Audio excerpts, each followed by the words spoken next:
ಶುಭಾಶಯಗಳು. ನನ್ನ ಹೆಸರು ವಿಕಿ. ನಾನು ಕನ್ನಡ ಮೀಡಿಯಂನಲ್ಲಿ 9ನೇ ತರಗತಿಯಲ್ಲಿ ಓದುತ್ತಿದ್ದೇನೆ.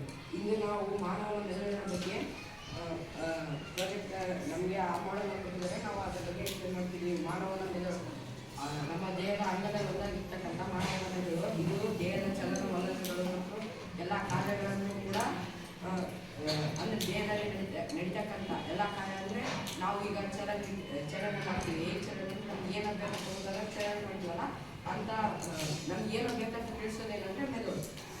ಹೀಗೆ ಮೆದುಳನ್ನು ನೋಡ್ತಾ ಹೋದರೆ ಮೆದುಳು ಹುಟ್ಟಿದ ಮಗುವಲ್ಲಿ 360 ಗ್ರಾಮ್ ಇರುತ್ತೆ. 1 ವರ್ಷ ಆದಮೇಲೆ ಆ ಮಗುವಿಗೆ 1000 ಗ್ರಾಮ್ ಇರುತ್ತೆ. ಅಂದರೆ ಹುಟ್ಟಿದಾಗಿಂದ 1 ವರ್ಷದ ತನಕ ಜಾಸ್ತಿ ಬೆಳುತ್ತೆ ಮೆದುಳು. ಯಾಕೆಂದರೆ ಅಲ್ಲಿಂದ 640 ಗ್ರಾಮ್ ಬೆಳೆಯುತ್ತೆ. ಯಾಕೆ ಅಲ್ಲಿ ಹುಟ್ಟಿದಾಗ ಬರೀ 360 ಗ್ರಾಮ್ ಇದ್ದು 1 ವರ್ಷ ಆದಮೇಲೆ 1000 ಗ್ರಾಮ್ ಇರುತ್ತೆ. ನಂತರ ಮಹಿಳೆಯರಲ್ಲಿ 1260 ಗ್ರಾಮ್ ಇರುತ್ತೆ. ಪುರುಷರಲ್ಲಿ 1400 ಗ್ರಾಮ್ ಇರುತ್ತೆ. ಯಾಕೆಂದರೆ ಮಹಿಳೆಯರ್ಕಿಂತ ಪುರುಷರಿಗೆ ಜಾಸ್ತಿ ದೊಡ್ಡದಾಗಿರುತ್ತೆ ಅಂತ ಹೇಳ್ಬೋದು. ಮೆದುಳಿನ ಭಾಗಗಳನ್ನು ನೋಡ್ತಾ ಹೋದರೆ ಇಲ್ಲಿ ಮೇಲಿರ್ತಕ್ಕಂಥದ್ದು ಮಹಾಮಸ್ತಿಷ್ಕ ಅಂತ.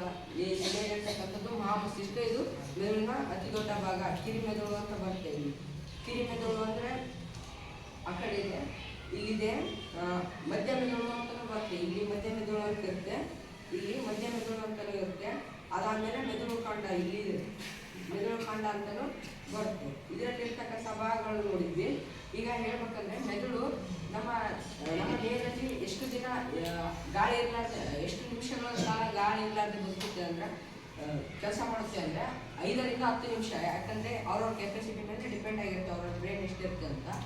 ಹಾಗೆ ನೋಡಿದ್ರೆ ಇಲ್ಲಿ ಬ್ರೈನ್ ಇದೆಯಲ್ಲ, ಈ ಬ್ರೈನಿನ ಮೇಲೆ ಬೇರೆ ಕಲರ್ ಇರುತ್ತೆ, ಒಳಗೆ ಬೇರೆ ಕಲರ್ ಇರುತ್ತೆ. ಹಾಗೆ ಕೆಲವೊಂದು ಅದಕ್ಕೆ ಅನುಗುಣವಾಗಿ ಕೆಲಸನೂ ಮಾಡುತ್ತೆ ಅದು.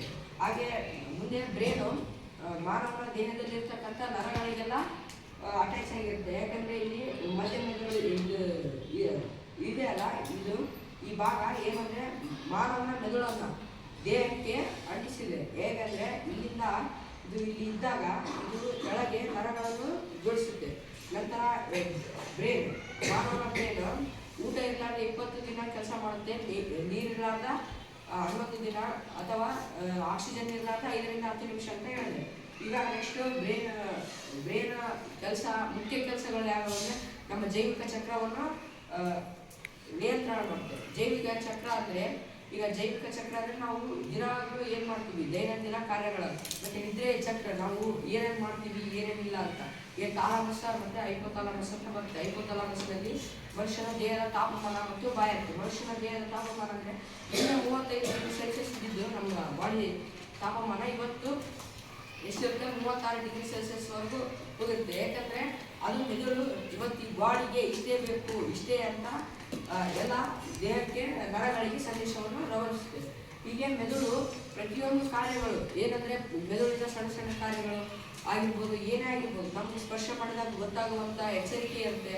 ಮೆದುಳಿನಲ್ಲಿ ಸಣ್ಣ ಕಾರ್ಯಗಳಂದರೆ ಈಗ ನಮಗೆ ಬಾಯಿ ಹಾಕಿದಾಗ ಗೊತ್ತಾಗೋದು, ಹಸಿವಾದಾಗ ಊಟಕ್ಕೆ ಹೋಗ್ತೀವಲ್ಲ, ಮತ್ತು ಮೆದುಳು ಸಂದೇಶವನ್ನು ಕೊಡುತ್ತೆ ನರಗಳಿಗೆ. ಏನಪ್ಪ ಅಂದರೆ ನಿಮಗೆ ನಿಮ್ಮ ಹೊಟ್ಟೆಯಲ್ಲಿ ಹಸಿವಾಗಿದೆ, ನಿಮ್ಗೆ ಊಟ ಬೇಕಂತ.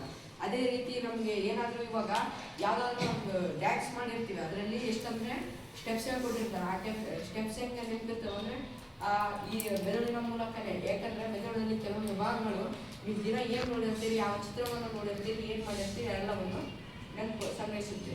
ಇಷ್ಟು ನಾನು